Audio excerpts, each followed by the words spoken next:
பல்லாங்காடு என்பது மேய்ச்சல் நிலமற்ற மக்களுடைய வாழ்வாதாரமாக இருக்கிறது. அந்த பகுதியில் நான் போய் பார்த்தேன். அங்கே ஆவாரம்பூ பறிக்கிற பெண்களுக்கு வாழ்வாதாரமாக இருக்குது. எல்லா தரப்பிற்குமான ஒரு வாழ்வாதாரமாக அது இருக்குது. இன்றைக்கு வருகிற 2026 அடுத்த வருஷத்தை உலக ஐநா மன்றம் உலகம் முழுக்க இருக்கிற மேய்ச்சல் நிலங்களை, காமன் லேண்ட் சொல்லக்கூடிய பொது நிலங்களை பாதுகாக்க வேண்டும் என்கிற ஒரு சர்வதேச ஆண்டை அறிவித்திருக்கிறது. நீங்கெல்லாம் பார்த்திருப்பீங்க.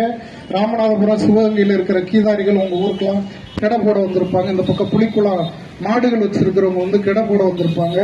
அந்த மாதிரியான மக்களுடைய மிக முக்கியமான வாழ்வாதாரம் இந்த மாதிரியான பொது நிலங்கள் தான். தமிழ்நாட்டில் பொது நிலங்கள் கேட்பாடற்று அரசினுடைய பல்வேறு திட்டங்களுக்காக பறிக்கப்பட்டிருக்கிறது.